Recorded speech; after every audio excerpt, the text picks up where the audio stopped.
when we went to the Emirates, at the beginning of December, Ryan, uh, we were probably worse on the ball. I mean, Amorim didn't think so, but I disagree. We were probably worse on the ball this time. I thought we would show a little bit more on the ball, attacking wise, especially in the first half. But from set pieces, we did do a good job, even if it looked a bit messy and Bayern sort of struggling to get to a couple. He still did just enough. Xerxes got Maguire got his head on things. Martinez got his head on things. De Ligt got his head on. We did a good job at not allowing them real open looks like we did in the first game against them. And like Ange says, the set piece guys deserve a lot of credit, like Ruben Amorim gave them. Yeah, exactly. Well, half the game we played with 10 men against one of the best teams in the country. So, if anything, it wasn't a tactical masterclass from Amorim, but it installed a bit of belief in us that there's some defenders in there and we can defend and we can dispel all that negativity because we were leaking goals. But it looks, De Ligt, his clearance, by the way, is as good as a goal. Monster.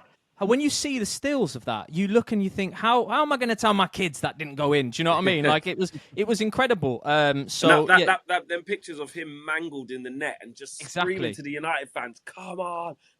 He's celebrating a goal. That's what's been missing.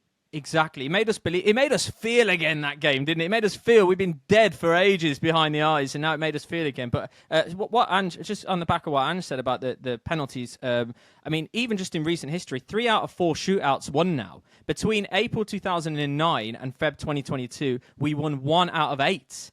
Now it's 3 out of 4, so it looks like we got some penalty takers in there, and the coaching staff really did their homework. So so many positives. As I say, it wasn't this is a formation he likes to play and he did it beautifully. But there were so many positives taken on the back of that performance. There really, really was. You say it wasn't a tactical masterclass from Ruben Amorim. I get where you're coming from, but I think the changes that he made in game were really important. Oh yeah, perfect. Amad Diallo came on and gave an outlet.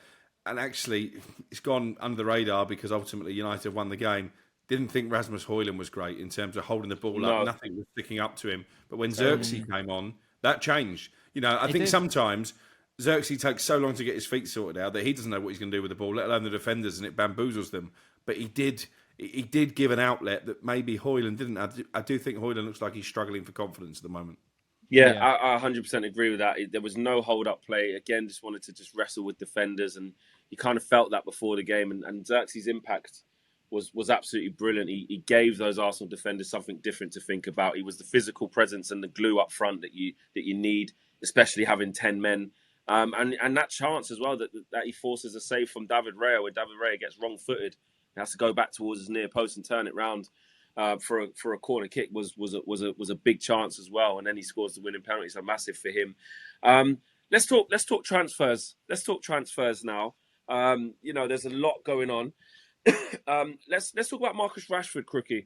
A lot of reports saying, Sky reporting that they and Demarcio and some others that they expect a contact to be made now from AC Milan to take Marcus Rashford on loan. How are you understanding that situation to be currently, Crookie?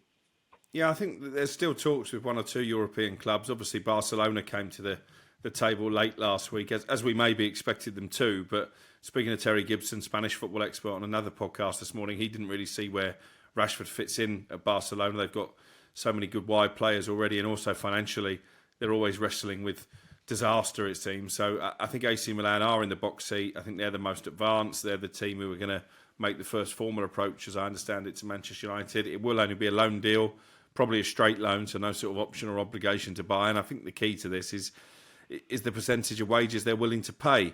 But they're in quite a strong position because it's pretty obvious now, isn't it, that Ruben Amorim is not going to entertain Marcus Rashford, so it doesn't put United in a brilliant bargaining position.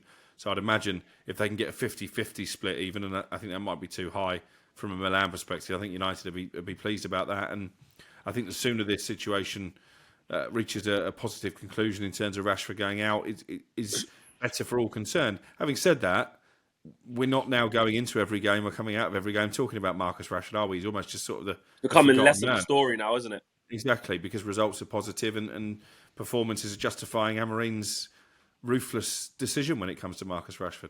Yeah, and a couple of others who could be going out. Let's take Casemiro, for example. Toby Collier was preferred to him to come off the bench, and rightly so. We needed legs, we needed steel, we needed mobility in that midfield against Arsenal last night. But so really promising for Toby Collier, but really damning for Casemiro. Is there any chance he could be actively looking at a move to Saudi?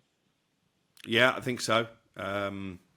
The interest there has never really gone away. There's a massive wage packet on the table. I think Casemiro feels like he's in a strong position to ask for as much money as possible, because we know that Cristiano Ronaldo from within is pushing the deal brokers over there to get this done, and what Cristiano Ronaldo wants he usually gets when it comes to Saudi football. So yeah, I think there is every chance. I spoke to a high-ranking source at United towards the end of last week, and they said nothing advanced from our end as of yet, but it's pretty clear, isn't it? I think actually it was quite telling when Amorim was asked if he knew what his best team was, and he referenced Casemiro, didn't he, and said there's a reason that Ugarte is playing more regularly now than Casemiro. He doesn't have the legs to play that type of football Amorim wants. It's and quite does Christian Eriksen, so don't rule out him going between now and the end of the month either.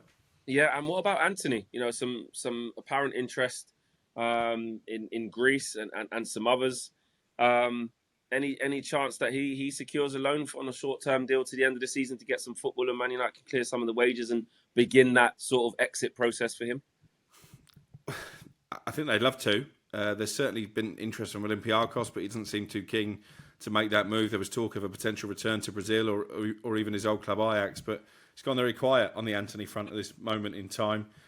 He clearly doesn't have a future at United. I think he's been given one or two opportunities under Amorim. Did okay with a couple of cameos off the bench early in Amorim's tenure, but he got that start, didn't he, which was an absolute disaster. And again, I think United know they need to move on from Anthony, but it's going to be an expensive mistake, because they're not going to get back anywhere near the transfer fee, if they're going to get any transfer fee at all, and probably they're going to have to keep subsidising his wages as well. Yeah, exactly. And in terms of incoming, Randall, Kolo Muani and Gonzalo Inicial have been mentioned. These deals are really difficult to do if we don't shift anyone, right, Crookie? Yeah, I think Muani is going to go to Juventus. That seems to be the suggestion this morning. Tottenham at one stage thought they were in pole position, but it looks like Juve, his preferred option. I'm not sure United's interest was ever that serious, to be honest. He was on the list before they signed Rasmus Højlund, but as you say, financially a tough deal to do in January. There's been a lot of talk about Mendes coming in at left back, but that's been played down to me as well. And you mentioned Inicial, which again is not the type of deal I think United have funds for. So I think if they sign anybody, it will be a loan until the end of the season, just for a body, much like we saw when they signed Reguilon from Tottenham. I think that's the type of deal United are looking at. And then sent him back too early. And just actually, you brought up Crookie actually before we let you go. You brought up I've forgotten his name now at Chelsea. Chilwell. Not Colwell. Chilwell. Ben Chilwell. Out of favour. We've seen Enzo Maresca discussing why he's surplus. Says he's a top fullback, but I can't see him doing different roles. Basically saying he can't invert, he can't do the things that I expect him to do in this team. Do you think Man United could be tempted? He's had a torrid injury record, worse probably than Luke Shaw's. But he's been out for ages. He's been training. But is me personally, I'd want to stay well clear of that. But how do you see it, Crookie? I think the injury record is a problem, because United have already got one crocked left back. They don't necessarily want another one on big wages. And he is on 200 grand a week as well. And again, I think for any move to happen, the loaning club would have to subsidise a lot of that, but they're not going to take it all on. So that would involve maybe him taking a hit. I think Chelsea would tear up his contract if he could find a free transfer, but he's not going to do that, because players don't take pay cuts. So yeah, I'm not saying I've got any inside knowledge on this. I know he was offered to United in the summer and they distanced themselves from it, but I just think the nearer we get to the end of the window, if they get bodies in, then that's the type of deal that I could see them maybe exploring. There might be a curveball. Who knows? We might get to deadline day and we might see a sort of Odi Nagalo type transfer. Yeah, you can't rule it out.